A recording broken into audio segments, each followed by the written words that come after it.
Dans cette vidéo, nous allons nous intéresser au behaviorisme et à son application dans le monde de la publicité. Le behaviorisme est une école de pensée née au cours de la première partie du XXe siècle. Elle incorpore des éléments du conditionnement classique de Pavlov, et on considère que son fondateur est John Brodus Watson. Contrairement à Freud, qui considérait que les raisons du comportement étaient cachées dans l'inconscient, Watson défendait l'idée que tout comportement pouvait être étudié comme une simple réaction de type stimulus-réponse, sans tenir compte des processus internes. Watson a soutenu que, pour que la psychologie devienne une science légitime, elle devait s'éloigner des processus mentaux internes, car ces processus mentaux ne peuvent pas être vus ou mesurés. Au lieu de cela, il affirmait que la psychologie devait se concentrer sur les comportements extérieurs observables et qui peuvent être mesurés. Mais en quoi les idées de Watson furent-elles influencées par les travaux de Pavlov ?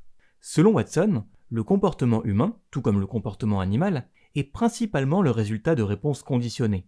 Alors que les travaux de Pavlov sur les chiens concernaient le conditionnement des réflexes, Watson pensait que les mêmes principes pouvaient être étendus au conditionnement des émotions humaines. En 1920, alors qu'il était le président du département de psychologie de l'université Johns Hopkins, Watson et l'une de ses étudiantes, Rosalie Rayner, menèrent des recherches sur un bébé surnommé Little Albert. Les expériences de Rayner et de Watson sur le petit Albert ont démontré comment les peurs peuvent être conditionnées par le conditionnement classique. Au cours de ces expériences, le petit Albert a été exposé à certaines choses et conditionné à les craindre. Au départ, on lui a présenté divers stimuli neutres, dont un lapin, un chien, un singe, des masques, du coton et un rat blanc, et il n'avait peur d'aucune de ces choses. Puis, Watson, à l'aide de Rayner, a conditionné le petit Albert à associer ces stimuli à une émotion, la peur. Par exemple, Watson a donné au petit Albert le rat blanc, et celui-ci n'avait aucun problème à jouer avec ce dernier. Ensuite, Watson émit un son fort en frappant avec un marteau contre une barre métallique suspendue derrière la tête du petit Albert, chaque fois que ce dernier touchait le rat. Le bébé fut effrayé par le bruit, démontrant une peur réflexe des bruits forts et soudains, et se mit à pleurer.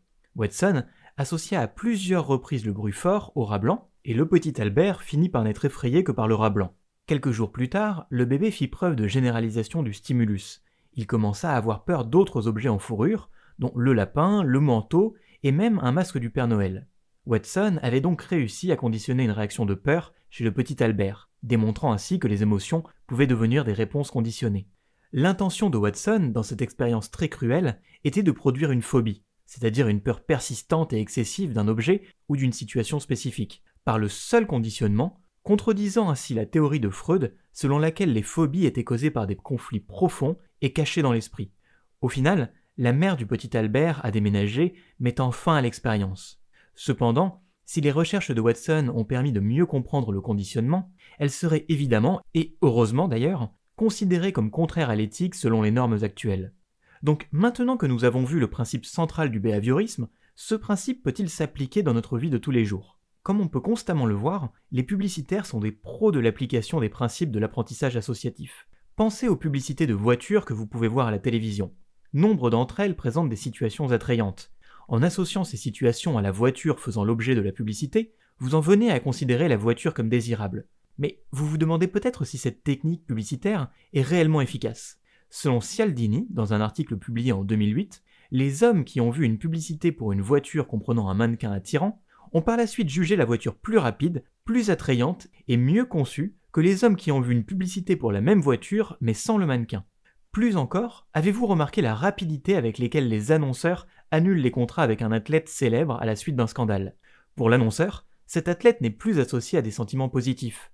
Il ne peut donc plus être utilisé comme stimulus non conditionné pour conditionner le public à associer des sentiments positifs à son produit. Donc maintenant que vous savez comment fonctionne l'apprentissage associatif, essayez de voir si vous pouvez trouver des exemples de ce type de publicité à la télévision, dans des magazines ou sur Internet, et si vous en trouvez, n'hésitez pas à en faire part dans les commentaires. Et sur ce, nous en avons terminé avec cette petite présentation du behaviorisme. J'espère que ça aura pu vous intéresser et que ça vous donnera envie d'en apprendre davantage. Si c'est le cas, n'hésitez pas à laisser un like et à vous abonner, et on se voit dans une prochaine vidéo.